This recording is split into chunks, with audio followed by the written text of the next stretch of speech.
పుత్రా, సంతోషంగాని విచారంగాని ఇవి పరిస్థితులిచ్చే బహుమతులు కావు. నీ మనస్సు ఎక్కడ నిలుస్తుందో, నీవు దేనికి బందీ అవుతావో అదే నీ జీవనస్థితిగా మారుతుంది. జీవితంలో ప్రతిరోజూ అనేక పరిస్థితులు ఎదురవుతాయి. కొన్ని నీకు అనుకూలంగా ఉంటాయి, కొన్ని వ్యతిరేకంగా నిలుస్తాయి. కానీ పుత్రా, ఆ పరిస్థితులే నీ మనస్సును పాలించాల్సిన అవసరం లేదు. పుత్రా, నీ మనసుకు అధిపతి నీవే. గతాన్ని పట్టుకుని కూర్చుంటే అది పాఠం కాక బాధగా మారుతుంది. రేపు గురించి అతిగా ఆలోచన చేస్తే అది ప్రణాళికంగా కాదు, భయంగా మారుతుంది. కానీ వర్తమానాన్ని స్వీకరిస్తే అది భారంగా కాక ఆశగా మారుతుంది. నీ మనస్సును ద్వేషానికి అప్పగిస్తే అది నిన్ను లోపల నుంచే కాల్చేస్తుంది. అసూయకి బానిస చేస్తే నీ శాంతిని నీవే చంపుకున్నట్టే. అలాగే పుత్రా, కృతజ్ఞతకు చోటిస్తే చిన్నదానిలోనూ ఆనందం కనిపిస్తుంది. క్షమను అలవాటు చేసుకుంటే నీ గుండె తేలికవుతుంది. పుత్రా, గుర్తుంచుకో, సంతోషం బయట వెతకాల్సిన విషయం కాదు, అది నీ ఆలోచనల దిశలో దాగి ఉంటుంది. నీవు ఏ ఆలోచనను పోషిస్తావో అదే నీ జీవితమవుతుంది. కాబట్టి పుత్రా, నీ మనస్సును భయానికి కాదు, ధైర్యానికి బందీ చెయ్యి. విచారానికి కాదు, అవగాహనకు అప్పగించు. నిరాశకు కాదు, ఆశకు దగ్గర చెయ్యి.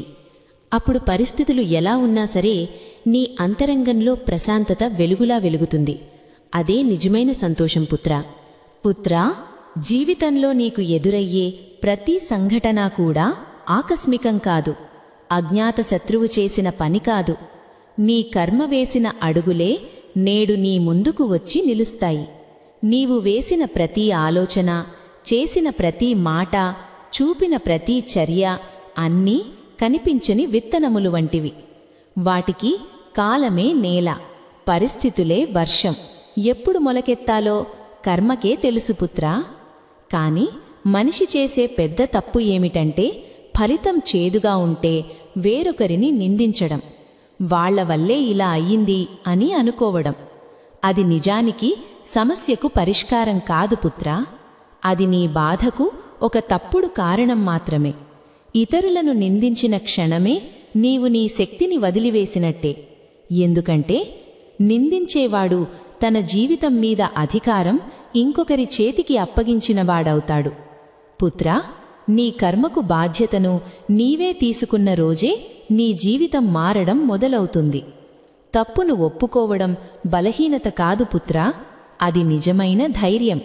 అనుభవం నుంచి నేర్చుకోవడం పరాజయం కాదు, అది విజ్ఞానానికి దారి. ఒక్కటి గుర్తుంచుకో పుత్రా, నిన్నటి కర్మను నీవు మార్చలేవు, కాని ఈ రోజు చేసే కర్మతో రేపటి దారిని తప్పకుండా మార్చగలవు. కాబట్టి పరిస్థితులను శపించకు, మనుషులను నిందించకు. నీ ఆలోచనలను శుద్ధి చెయ్యి, నీ కర్మను సరిదిద్దు. అప్పుడు జీవితం నీకు శిక్షలా అనిపించదు, పాఠంలా అనిపిస్తుంది. పుత్రా, పుత్రా, జీవిత ప్రయాణంలో ఎందరో నీ దారిలోకి వస్తారు. కొంతసేపు తోడుగా నడుస్తారు, తర్వాత తమ తమ యొక్క దారుల్లోకి వెళ్ళిపోతారు. వాళ్ల రాకపోకలే కాదు పుత్రా, వాళ్లతో మిగిలిన భావమే అసలు కథ. జీవితంలో పరిచయం గొప్పది కాదు, ఎంతకాలం నుండి తెలుసు అన్నది కాదు, నీ మనసును ఎంత లోతుగా తాకారు అన్నదే ముఖ్యం. ఒక మాట, ఆ సమయానికి నీ మనసును నిలబెట్టిన మాట. ఒక్క సహాయం, ఎవరూ లేని వేళ నీకు అండగా నిలిచిన చేయి. ఒక్క క్షణం, జీవితమంతా గుర్తుండిపోయే మౌనమైన సౌతన్యం.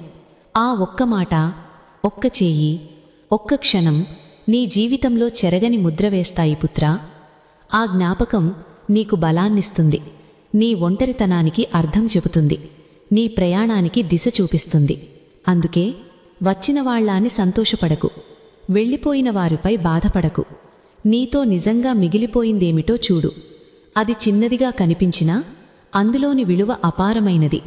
ఎవరు ఆ జ్ఞాపకమిచ్చారో, ఎప్పుడు అది నీ జీవితంలో భాగమైందో అవి నీవే తెలుసుకోవాల్సిన విషయాలు పుత్రా.